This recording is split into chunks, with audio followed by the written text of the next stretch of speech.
way behind schedule.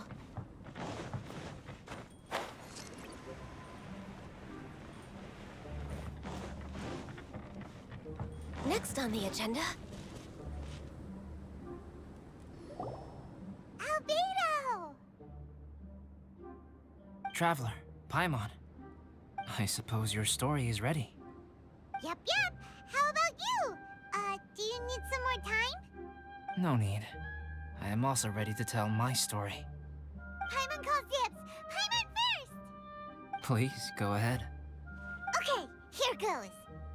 Once upon a time, there was an evil researcher who went into the mountains and did a crazy experiment on whopper flowers to transform their appearance. After a lot of pain and suffering, the whopper flowers finally took on a human form. Then they stood by the side of the mountain to wait for unsuspecting bypassers. To whoever spoke to them, they would ask some questions such as, "Who am I? Who are you?" If the bypasser got the wrong answer, the last sound they'd make would be a yelp before the whopper flower ate them alive in one bite. Ooh, truly frightening. What the? You two aren't scared at all! Don't go nitpicking, okay? If you didn't like the story, go write your own!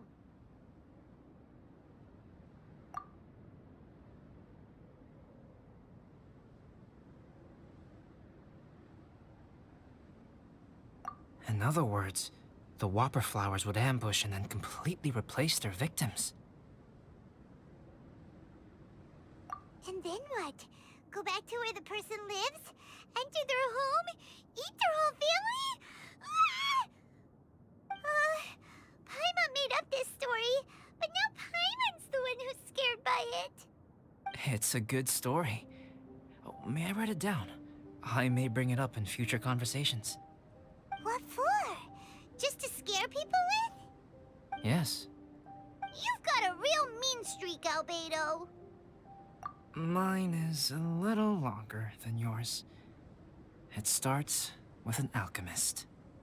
A great alchemist once created Subject 1. Subject 1 was her proudest achievement, and successfully blended into human society.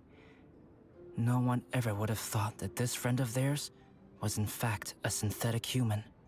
However, unbeknownst to Subject 1, the alchemist had tried the same experiment many times before he had come into being.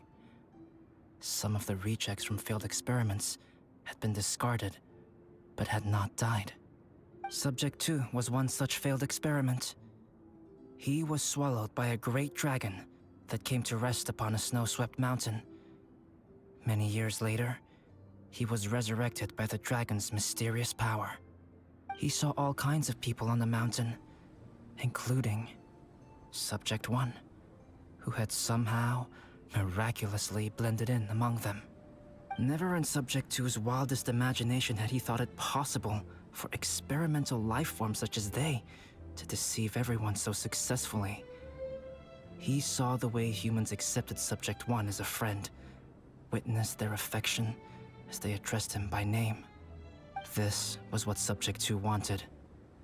Now, all that Subject 2 desired was to replace Subject 1 and take the joy of his existence for himself. This is giving Paimon the chills. So scary. Subject 2 began to unfold his plan. He stole Subject 1's books and notes and studied all that Subject 1 had learned from the alchemist. Subject 2 was highly intelligent, and he learned quickly. He changed his face into an exact replica of Subject 1's face. Then, he found a plant with mimicry capabilities and transformed it using dragon blood and alchemy. And so, not only did Subject 2 transform his own appearance to perfectly match that of Subject 1, he also created a third entity, Subject 3. What? There's 3 of them now? But Subject 2 wanted to become a perfected human. So, he erased a mark in both his and Subject 3's necks. For these marks were symbols of imperfection. In my view, it was probably a subconscious act, an instinct. He so desperately craved to become a perfect human being that he forgot something. Human beings are defined by their flaws. Subject 2's plan was meticulously crafted. Subject 3 would draw Subject 1's attention. After Subject 1 disposed of Subject 3, he would assume the threat had now disappeared and would let his guard down. The next moment that Subject 1 was alone, Subject 2 would make his move. He would eliminate Subject 1 and become the only one remaining. He would secretly replace the Subject 1 of everyone's memories and inherit his identity, residence, clothing, sword, name, and friends. People would have no idea that the individual they knew had become somebody else from one day to the next. This is way too scary. Paimon's never gonna be able to trust anyone again. But just before Subject 2 could carry out his plan, a unique stranger entered the mix. Subject 2 tried to make contact with this person, but found that they could somehow sense he was different from Subject 1. What's wrong? Are you scared? What happened then? What happened to the stranger? He became a new stage in Subject 2's plan. One more person that Subject 2 had to dispose of. It's as if there were 3 identical roses in a garden. Only one of the 3 was a fine specimen, while the other 2 were defective specimens that bore poisonous thorns. In all the world, only the gardener who tended to them could tell which was the good specimen. People do not like poisonous plants. Only a perfect rose can fetch a high price. If the inferior specimens wanted to conceal the fact of their worthlessness, they would have to take the gardener out of the picture, using their poisonous thorns. This is exactly what Subject 2 was thinking. So, he hid in the shadows and waited patiently. Maybe soon, he would get his chance to become truly human.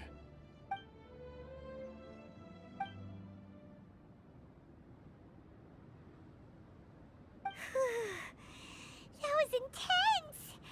So what happened after that? Did Subject 2's plan succeed? Paimon can't bear thinking about it. Fortunately, it is just a story. And even in this story, Subject 2 did not succeed. But you can never let your guard down on Dragonspine. Monsters mutated with Durin's power and blood are also creatures of Rhine-Daughter, just like me. You must beware of all such creatures. I'm glad to hear that. It's okay. I know what I am. You and I are both different, so there is no need for me to hide the truth from you. The only thing is that sometimes, when I think about how mighty the power of alchemy is, I feel so small. As beings who set foot in this world, how arrogant are we in desiring to control our destiny and in desiring to create? Is creation an arrogant act, traveler? If not, why do we call the ones that created us and control us gods? If it is, then what qualifies us to call ourselves creators? How far must we take our reverence and respect, and what purpose does it serve?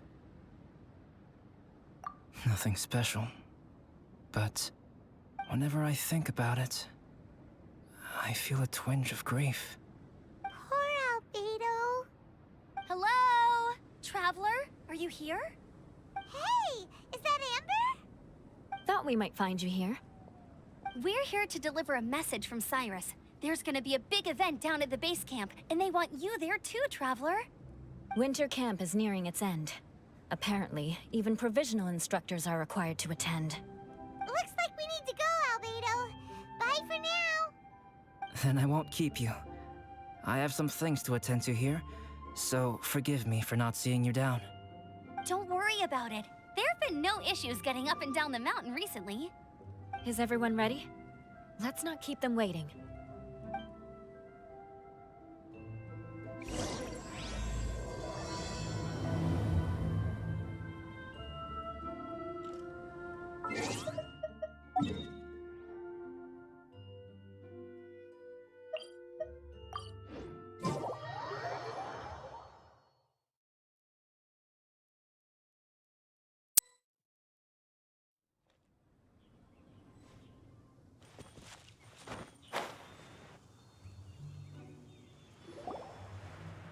Huh?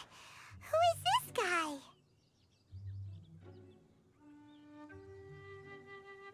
Allow me to introduce Yozerv. He's Joel's father. Dad, this is that traveler I was telling you about. The traveler's helped me out loads in the past, and this time we even built a snowman together. Joel has told me everything about you. I can't thank you enough. Wow, this is amazing! Wait a second. Why is Cyrus discreetly wiping tears away? And what is Pallet doing here? Pallet is the hero of the hour this time. Go on, Pallet. Tell us what happened in your own words.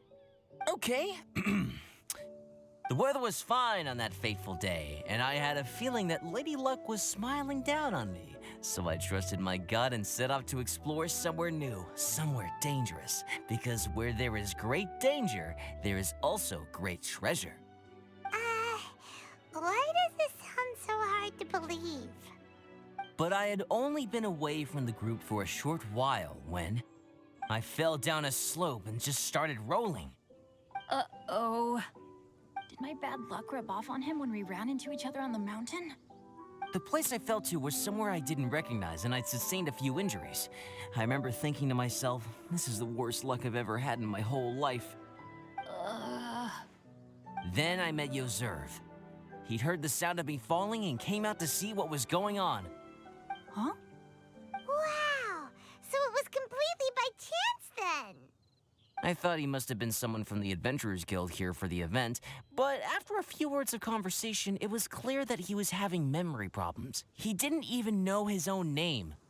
The temperature was freezing, and there was no time to deal with all that there and then, so I convinced him to come back to the camp with me and figure everything else out after we got there. We got back to the camp, ran into Joel, and the moment he saw him, he froze for a second with this completely stunned expression on his face, and then he started crying out, "Dad! Dad!" That's when Yozerv suddenly started to remember. My memory has still not fully recovered, but Joel and his mother, they are the only ones that I will not, no, that I cannot forget. Daddy. Daddy's right here, Joel. Daddy's right here. Yozerf, don't you remember anything else at all? The poor princess, feeding the foxes? I'm sorry. I have no recollection. Maybe it's because of the head trauma. I'm not sure. I woke up and found myself covered in blood. My things were gone, and there was nothing to indicate who I was or how I got there. I crawled into a cave and settled in for a slow recovery. After my legs and feet were a little better, my hunting skills were what kept me alive. Dad, I was so worried about you. I'm all right now, Joel. Oh, don't cry. Daddy's not going anywhere. I'm here to stay. Oh, this is good. This is good. You know what, though? I definitely think my luck got worse after running into Benin on that mountain. I knew it. I just... No. I just meant if it weren't for you, there's no way I ever would have run into Yozerv on a mountain this huge. Besides, we got back safely, didn't we? So don't blame yourself. Maybe sometimes miracles can only happen when you get just unlucky enough. Pallet. When did you become such a smooth talker, huh? Huh? Am I? I was just telling the truth. Oh, yeah. I want to say thank you to the Traveler, Uncle Cyrus, Auntie Eula, and Auntie Amber. Thanks, everyone. You all helped look after me, and I will always remember it. But I guess I can't take the snowman with me, or it'll melt once it leaves Dragonspine. It's such a shame. Oh, I can help with that. One moment. Huh? Eula? Here, take this. It's powdered rime. Just add it to your snowman, and it will never melt. Wow! Really? Oh, this is awesome! You're the best, Auntie Eula! Dad, I have an unmeltable snowman now! How cool is that? How can I ever repay you all? Thank you all. Thank you from the bottom of my heart. Dad, I want to go move the snowman. Can we do it now, please? Okay. I'll be leaving with Joel now. I'm sure I'll see you all another day. Very well, very well. It's time for Pallet and I to have another discussion concerning his breaches of adventurer discipline. Huh? But Cyrus, I think I kind of made up for my mistakes this time, you know? See you guys! Oh, I made this for you and Amber. Think of it as a winter souvenir. Aw, are you sure? This must be really important to you. Come on now, just take it. No need to make such a fuss. Wow! Now our snowman won't melt either! Great! You're welcome. Just keep it. That's all I ask. Amber and I have some business to attend to now. See you later. See you! Everyone's gone. Seems like they've all got their own stuff to do now. Oh! You know what? We've been on Dragonspine all this time, and somehow Paimon still forgot to ask Albedo about how to make a fruit juicifier machine that could keep the juice fresh. Maybe we should try Timaeus again. He does seem pretty eager to please after all.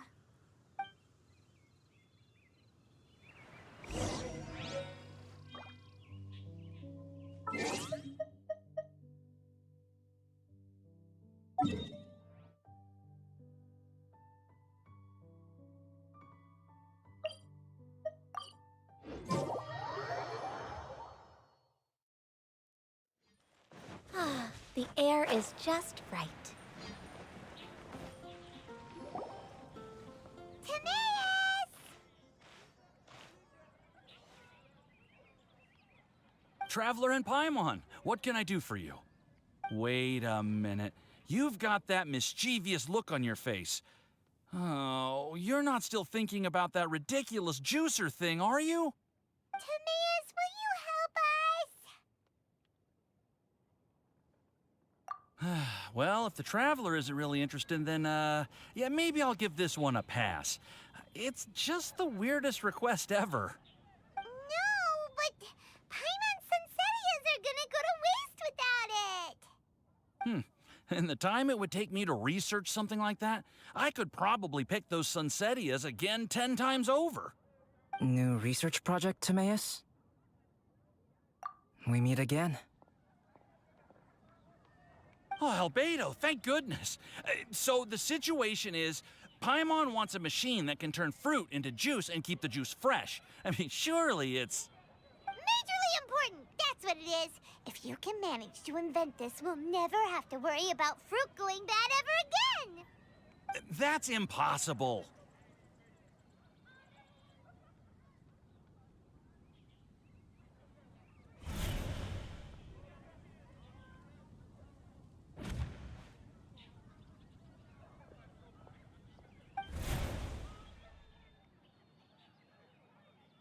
Turning fruit into juice is not hard, but keeping it fresh is more difficult.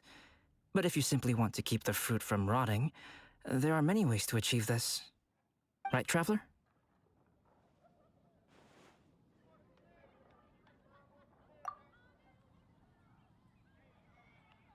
What about What's wrong?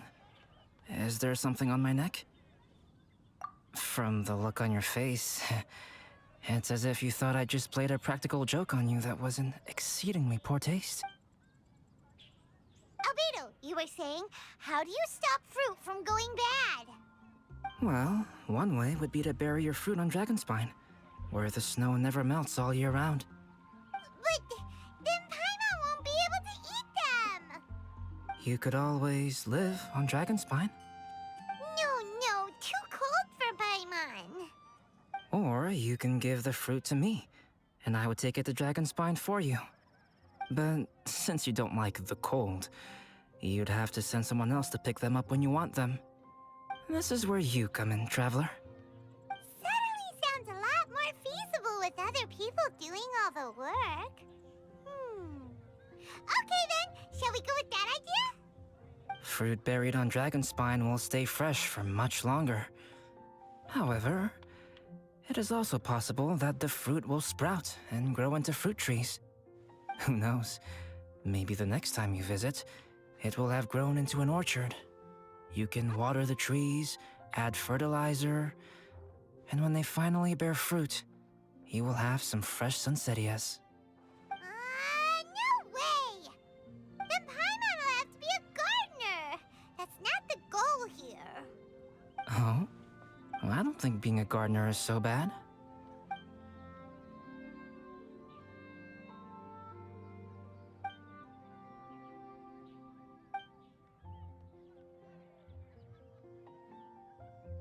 Albedo! Stop trying to get your hands on Paimon's super sweet Sensitias! It bothers you, does it? Of course it bothers Paimon! They are the rarest, super duper sweetest Sensitias ever! And they're not for you! Okay, but they're just Sensettias. I think you're only so attached to them because you don't have much fruit of this quality in your possession. When someone's pockets are full and their spirit is fulfilled, they don't easily fall prey to this kind of yearning. Really?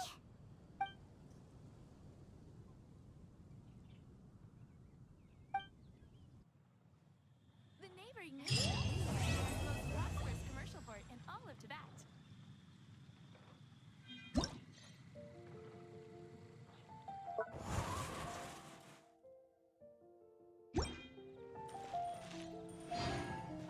Dragonspine is too cold for ordinary fruit trees to survive.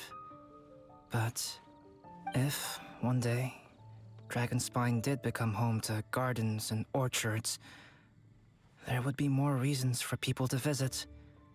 Perhaps a little life is the key to attracting people.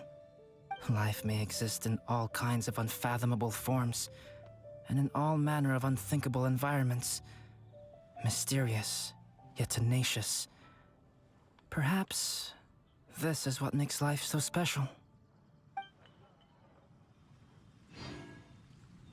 Ancient alchemy truly is fascinating. I love you.